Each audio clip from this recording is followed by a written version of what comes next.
はい、そこです。全国民に現金10万円給付、10万円給付実現するということで、10万円の給付、本当に可能性高まってきたというふうなニュースがありますので、早速お伝えさせていただきたいというふうに思います。今日この動画をご覧になっていただいている方は、給付金について知りたいと思っていらっしゃる個人の方がご覧になっていただいているパターンがほとんどだと思います。給付金に関して新しい情報が出ましたらすぐに動画でお話しさせていただいています。給付金の新しい情報が出たらすぐに知りたい。あるいは給付金の申請始まったらできるだけ早く申請をして、できるだけ早く給付をされたい。あるいは給付金の申請始まったら確実に給付完了させたいと思っていらっしゃる方は、ぜひチャンネル登録をしておいていただければと思います。チャンネル登録をしておいていただくと、すぐに給付金のこの動画を見ていただくことができるようになります。早速いきたいと思います。この全国民に現金10万円給付。給付があるかないかっていうことは、当然まだ決まっていないんですけれども、その可能性がめちゃくちゃ本当に高まってきたんじゃないかなというふうに思ってます。で、それについてそのニュース速報でお伝えさせていただきたいというふうに思います。この今国会で行われているこの予算の審議というところに関しては、衆議院をもう通過したので、一段落を迎えましたということですね。来年度の予算というところ、4月以降の予算というところについては、大筋決まっているといったような状況です。この後参議院で成立というふうな形になれば、それで成立というふうな形になるんですが、それに、関係あるようなところで、あるいはそれ以外のところで、この石破内閣ガタガタになってきたと。で、それによってこの10万円の給付、めちゃくちゃ近づいてきたんじゃないかなというふうな、ニュースですと。この103万の壁ということについては、与党と野党の間、国民民主党の間での交渉が決裂しましたが、維新の政策を、石破内閣が飲むことによって、予算は成立しましたと。衆議院通過して、今申し上げたように参議院を通過そのうちする予定ですというところですね。で、この国民民主党が103万の壁で交渉を決裂した後、国民民主党に次実現してほしい政策はということで、アンケートを取らせていただいたところ、2842票のご投票いただいた時点で、この全国民一人10万円給付金やってくれってことが圧倒的になっているということですね。で、ただ、これについては、後ほどこの2枚目のパネルでお話しさせていただきますけれども、やっぱり10万円給付を掲げる政党が与党になる以外は無理ということが今回のこの予算の審議の中で分かりました。それについては次のパネルで細かくお話しします。で、今日とにかくお話ししたいのは、可能性が出てきたというのは、石破内閣退陣する可能性これ出てきたんじゃないかなというふうなお話です。石破内閣の支持率がとにかく下がっていますと。発足以来最低の 31% になっていると。読売新聞がこの3月14、これちょっと間違えてますね。3月の14日から16日の調査の中で、出してきましたというところですね。その中で発足以来最低の 31%、めちゃくちゃ低くなっていると。で、これ、一番特筆すべきところは、不支持率が 58%。明確に石破内閣を支持しませんということが、58% にも上っていると。石破内閣では参議院選挙戦えませんというふうに、自民党の議員からも出てきていますよというふうなことです。参議院の、自民党の議員ですね。から、石破内閣ではこの参院選戦えないから、変えてくれというふうな声を上げているということですね。7月の参議院選挙では、この石破内閣じゃ戦えないから変えてくれというふうに言っているということです。石破首相の商品券問題ありましたね。この先週あった商品券問題というところに関しては、政治活動ではないっていうふうなことで石破首相はしきりに言ってますが、いや、政治活動でしょっていうふうに国民は思っているということですね。石破首相がいくらこの法的に問題ありませんというふうに言ったとしてもですね、今の法律の中では、この配った人が政治活動じゃないですっていうふうに言えば、政治活動ではないというふうにされてしまいかねないような法律になっているので、その立て付け上では法律的に問題ない、政治活動ではないっていうふうに言ったとて、国民からは、この自民党の衆議院の1年生議員集めて食事会やって10万円の商品券配ったんでしょ。それ政治活動ですよねっていうふうな声が圧倒的に上っている。つまり、石破首相が何と言おうと国民の理解は得られないっていうふうなことですね。それがこの支持率の最低。この不支持率の高さというところに、上っているということです。実質、その結果、参議院選挙戦えないですよ。結局、国民の票を集めることができなければ、この自民党、もしかしたら次の参議院選挙も大敗してしまうので、それでは戦えないというふうな声を上げているというところにつながっているってことですね。で、それから、今この参議院で、議論されている、衆議院を通過した来年度の予算のその審議における、この野党との政策協議において、この自民党の政策に明確に不満ですっていう声がこの不支持率にもつながっているということですね。この野党との協議の中で野党の掲げているものがこの実現しなかった、実現した、そういうことに関わらずですね、自民党の政策に不満だっていうふうな声が非常に多くなってきているということですね。で、それから今日のニュースではですね、赤澤経済再生担当大臣の献金の問題というのが明らかになりました。これ企業献金だと。同じ日にですね、あるいは近い日に、その会社の社長、会長、あるいはそれ以外の社員というところからですね、献金がまとめてあったと。まとめるとこの200万を超えるような献金があって、事実上の企業献金だっていうふうな声も上がっていると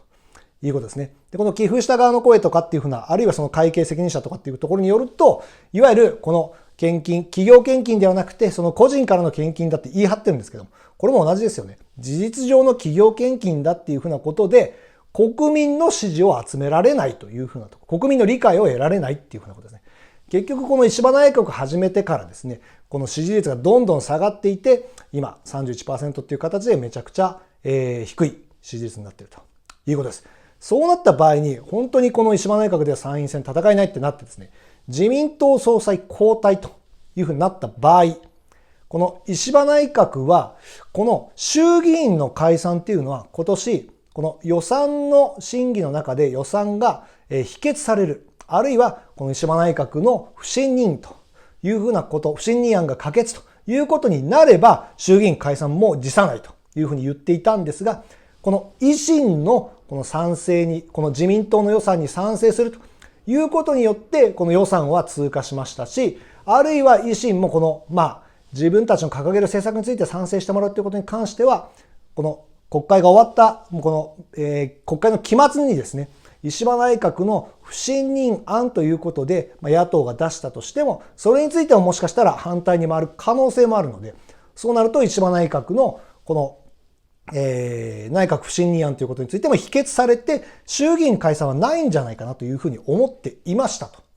いうところですね。ただ、ここでもし自民党総裁がこの支持率の低さに鑑みて交代しますということにもしなるとするならば、もしかしたら衆議院の解散あるんじゃないかなっていうふうなことが急浮上してきました。それは何かっていうと、過去2回ですね、石破首相もそうなんですけども、岸田前首相ですね、に関しては、この総裁になった瞬間、自民党総裁選が行われて総裁になった瞬間に、衆議院を解散してますと。要は世の中にこの総裁になりましたっていうことで、信を問うような言い方をしてるんですが、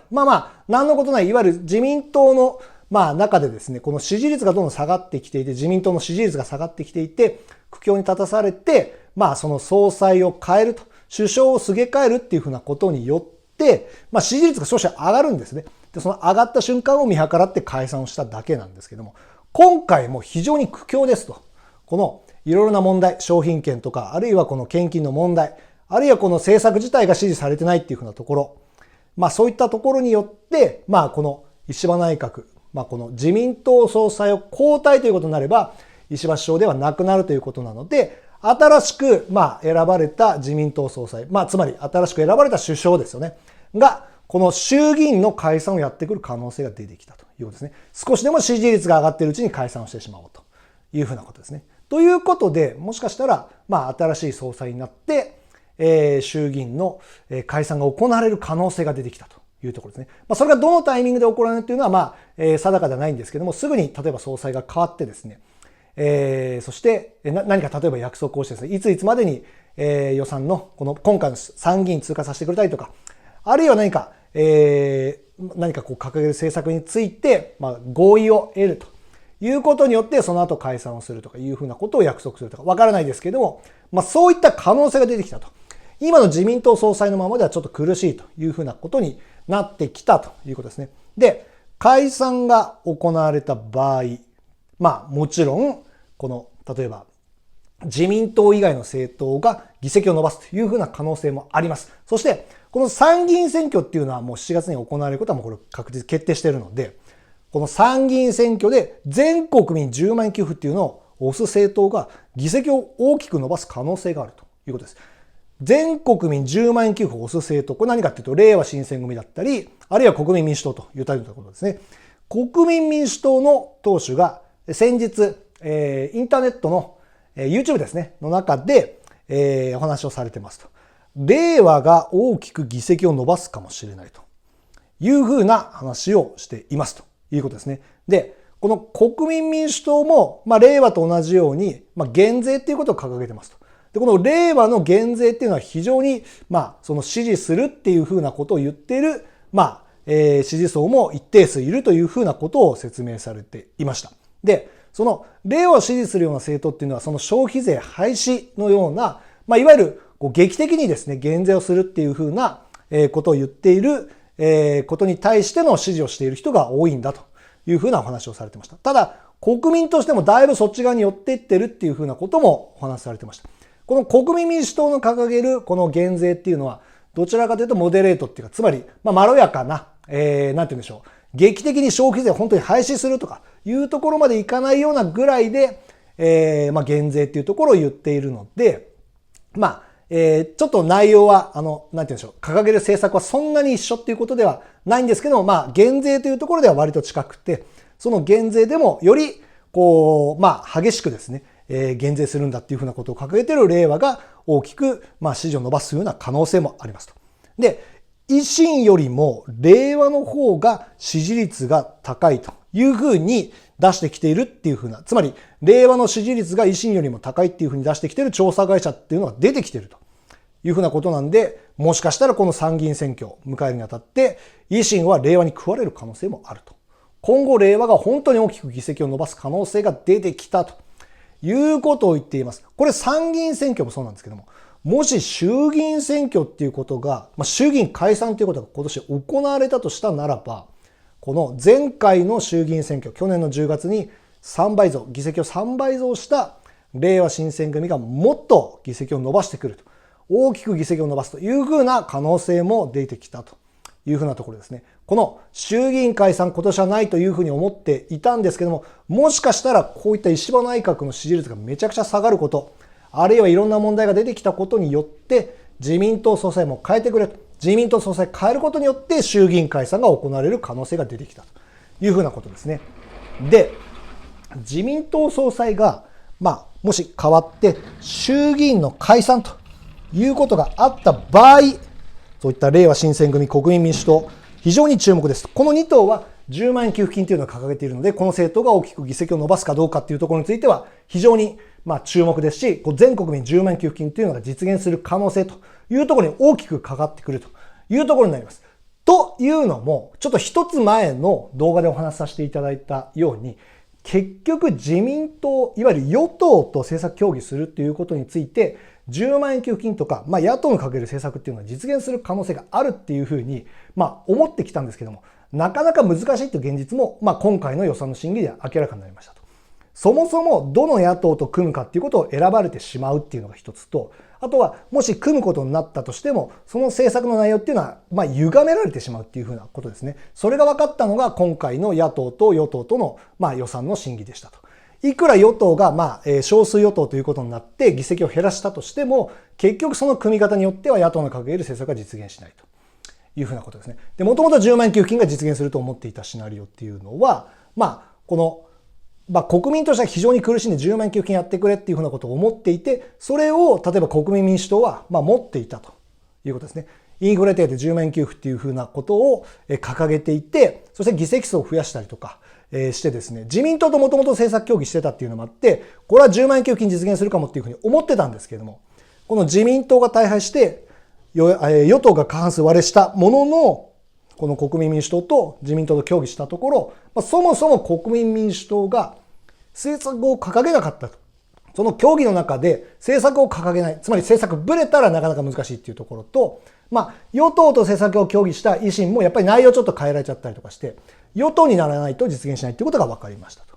いうことですね。全国民10万円給付金が実現する唯一のシナリオってことでは、政策をぶれない10万円給付を掲げる政党が与党になると。これはどこかっていうと、れいわ新選組ですね。れいわ新選組は、この1人10万円給付の年間4回給付っていうところを目指していて、この政策ブレていないです。で、国民民主党もブレてないんですけども、インフレ手当10万円給付金ってことは、党の政策として掲げてます。まだ持ってますっていうことで、その国民民主党の本部に電話をしてもですね、そのようにおっしゃるんですけども、ただ、今回の選挙で議席を大きく伸ばしたところは、この基礎控除の引き上げ、103万の壁の突破だというところに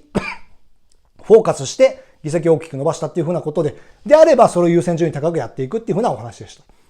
言ってることは間違ってないんですけども、間違ってないと個人的には思うんですけども、ただ、そうなるともともと掲げていたその政策っていうのも、いずれこの掲げてもらえなくなってしまうような場合があるということですね。なので、その直近の選挙で10万円給付っていうのを掲げる政党が与党に。つまり国民民主党には次の参議院選挙、あるいはもし解散になった場合、衆議院選挙でその10万円給付金を掲げるようになってほしいなというふうなことですね。こういった政党が議席を伸ばすと、全国民10万円給付が実現するというふうなことになると。そういった唯一のシナリオなんじゃないかなというふうに思ってます。結局与党に頼って政策協議するぐらいじゃ実現しないんですよということが分かりましたということですね。そこに対してはこの国民民主党あるいはれいわ新選組が引き続き国民の支持を得るっていうふうなところと、国民民主党、れいわ新選組ともに全国の比例だけじゃなくて小選挙区もですね、立候補者を擁立するっていうところが必要になってきますということです。国民民主党はインフレ手当ってことで全国民対象10万円給付金を掲げています。れいわ新選組はインフレ対策として全国民を対象にして10万円の年間4回、季節ごとの給付10万円ですね。年間で40万円の給付っていうことを掲げていますということですね。春夏秋冬で10万円ずつ、年間40万円の給付を掲げていますと。で、先ほどお話した通り給付を掲げている政党の動きとしては、国民民主党はインフレ手当10万円給付というのを目指していますけれども、今は手取りを増やす103万の壁に注力しています。参議院選挙の1ヶ月ぐらい前にマニフェスト出しますというふうなことを言っているので、ここで10万円給付掲げるかっていうのは非常に注目です。れいわ新選組はもう鉄板で1人10万円の年間4回目指すし、うちは絶対ブレませんと。ただ一応6月ぐらいに、マニフェストが参議院選のマニフェストが多分出ると思いますので、そこ注目ですのというふうなことでした。全国民10万円給付金。ずっと追ってきましたけれども、結局実現するには、この与党と協議できるように、その野党が議席を伸ばして、要は協議できるような力を持つ、その議席数を持つということが大事だというふうなことを考えてきました。その中で国民民主党が与党と政策協議してたのが実現してたので、実現するんじゃないかなというふうに思ったんですけども、先ほどお話した2つのこと。一つは、この選挙、直近の選挙で10万円給付というのを掲げなかったというところと、与党と協議したところで結局与党に組む野党を選ばれてしまうと。この2つがありました。ということで結局、野党の中で結局10万円給付を掲げる政党が与党になるというふうなことがないと実現しないというところと、あとはもともと10万円給付を掲げている野党もその与党になるにあたってですね、この直近の選挙で10万円給付を掲げるっていうふうなことが必要だというふうなことが分かりました。で、今回のこの動画の中では、衆議院がもしかして解散する可能性が出てきたと、そのきっかけになるようなことがありました。支持率がめちゃくちゃ下がった。石破内閣の支持率がめちゃくちゃ下がりました。次の選挙、票を得られないね、議席数減ってしまうねということだけじゃなくて、自民党の総裁が変わって衆議院選挙が行われる可能性が出てきたというふうなことなので、とても大きなトピックスですので、今日動画でお話しさせていただきました。本当に今年衆議院選挙、もしかしたら衆議院解散が行われてですね、選挙が行われるということになれば、こういった10万円給付金を掲げる政党が大きくさらに議席を伸ばして実現も近づいてくるというふうに思ってます。で、こういった給付金の動画出させていただくと本当にたくさんの方ご覧になっていただいてます。で、毎回何万回も再生していただいているので、おそらく政治家の方も、何人か、何十人かぐらいの方は毎回見ていただいてるんじゃないかなというふうに思ってます。そういった形で、今日偶然たまたまこの動画を見ていただいた、そういった政治家の方にですね、我々一般的な国民がどんなことを思っているかというのをぜひ伝えたいと思いますので、この動画のコメント欄にこの給付金、10万円給付金とかそういったことに関して賛成反対の本当一言でも構いませんので、ぜひともご意見入れていただければというふうに思ってます。で、我々が、こういった意見を入れたことがですね、全部実現するとは当然限らないんですけども、ただ我々一般的な国民がどんなことを考えているかということはぜひ伝えたいなというふうに思ってますので、ぜひコメント一言でもいいので、お入れいただければというふうに思います。